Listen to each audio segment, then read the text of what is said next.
My name is Tomer Korabelnikov, and I will be presenting on the safety and efficacy of I-factor in lateral lumbar interbody fusion compared to BMP and no augmentative biologic. Spinal fusion is frequently used to treat mechanical back pain or radicular symptoms due to degenerative disease. Pseudoarthrosis remains a persistent challenge, leading to poor clinical outcomes and often revision surgery. To enhance fusion rates, surgeons increasingly rely on biologics such as bone morphogenic protein. Despite its effectiveness in promoting bone growth, BMP's use has declined due to associated complications such as osteolysis, retrograde ejaculation, inflammatory reaction, and ectopic bone formation. I-factor, a peptide-enhanced bone graft substitute, has been shown to promote successful fusion while offering a more favorable side effect profile to BMP in single-level anterior cervical discectomy and fusion procedures. Despite these findings, limited data exists on the use of I-factor in lateral lumbar interbody fusions.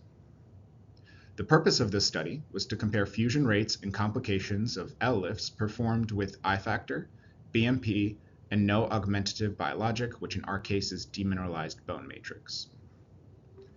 We conducted a retrospective chart review of 99 randomly selected patients from individuals who underwent an LLIF between 2018 and 2024 at UConn Health.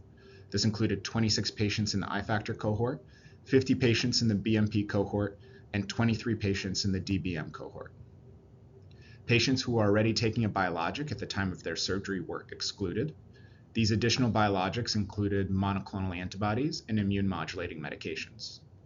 Fusion status was assessed with a 1-year postoperative lumbar flexion extension radiograph.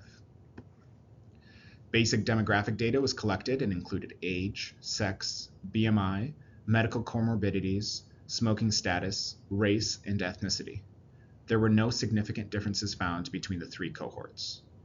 Perioperative data that was collected included total OR time, number of levels operated on, and length of stay. The BMP cohort was found to have longer OR time, more levels operated on, and a longer length of stay than both the I-factor and the DBM cohort.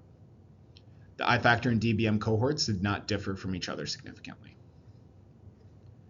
The fusion rate across the 3 cohorts also did not differ significantly. The I-factor cohort fused at a rate of 83%, the BMP cohort fused at 100%, and the DBM cohort fused at 93%. There were only 4 postoperative complications that were found to be significantly different among the cohorts.